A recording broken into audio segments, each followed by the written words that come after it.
told that that invitation wasn't universally popular. So straight off, let me deal with the elephant in the room.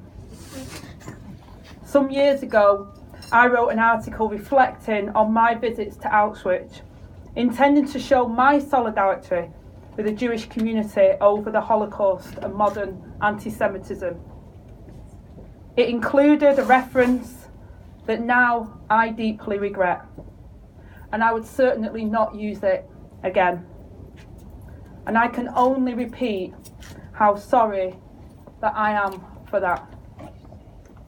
And as Shadow Education Secretary, I often reflect that we all have a lot to learn, including myself. And that is exactly why I want to engage with the Jewish community. But I know that this all goes wider and deeper. You don't have to go far to find views that are rooted not in lack of education or engagement, but in simple bigotry. This year, we have seen the horrifying consequences of that culture of conspiracy, theory, and outright bigotry about Israel and Jewish people generally. That must be confronted in the wider society, but we cannot rest as a party until we have also rooted out anti-Semitism within our own ranks. I know that it's taken far too long and has been appalling, and I've seen the abuse that my colleagues Luciana Berger, Ruth Smith, Louise Ellman and Margaret Hodge, amongst others, have received. And I have no doubt the fact that they are Jewish women has been a big part of that abuse. And it must be stamped out for good.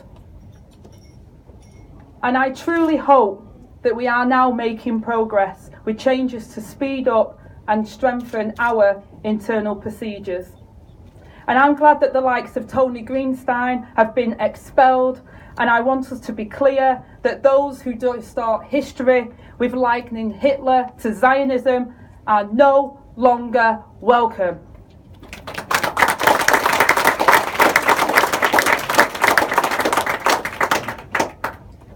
The changes that we passed at party conference should make that much easier, and I'm confident that we will see more progress. I very much hope and expect that outstanding cases will be dealt with swiftly and appropriately without further delay. Quite simply, anti-Semitism can have no place in our party. It's perfectly possible to criticise any government, including the Israeli government, without being racist. But there is simply no excuse for anti-Semitic tropes. That is why I'm glad the Labour Party has adopted the IRA definition of anti-Semitism and all its examples. I wish we had made progress much faster, but now we must enforce it. And if we are to tackle this problem, we need to engage meaningfully with the Board of Deputies and other representatives here, because we cannot be content until the Jewish community is satisfied that we are making progress. And part of me being here today is to assure you that I want to make that progress with you as well. Above all, I'm conscious that it's actions that matter and not just words. And as Shadow Education Secretary, I've read the Board of Deputies' Jewish manifesto, and it's clear that there's a lot of consensus between us. Jewish schools play a vital role now, and they will continue to do so as part of Labour's National Education Service. I saw myself the great work done by Jewish schools like King David High in Manchester on my visit there, where I was able to speak to staff and to students. I recently announced policies to ensure schools are accountable to their communities they serve. I want to be clear that we will not stop faith schools, including Jewish schools, retaining their character and the ethos, nor admission systems that don't preserve this.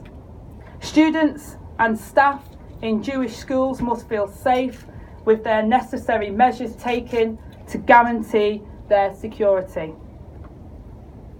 I know that there are real concerns about the current relationship between the strictly Orthodox Jewish schools and both Ofsted and the Department for Education, and I have made clear my own concerns with Ofsted too. When the department talks about British values, then it should be clear religious tolerance is one of our British values.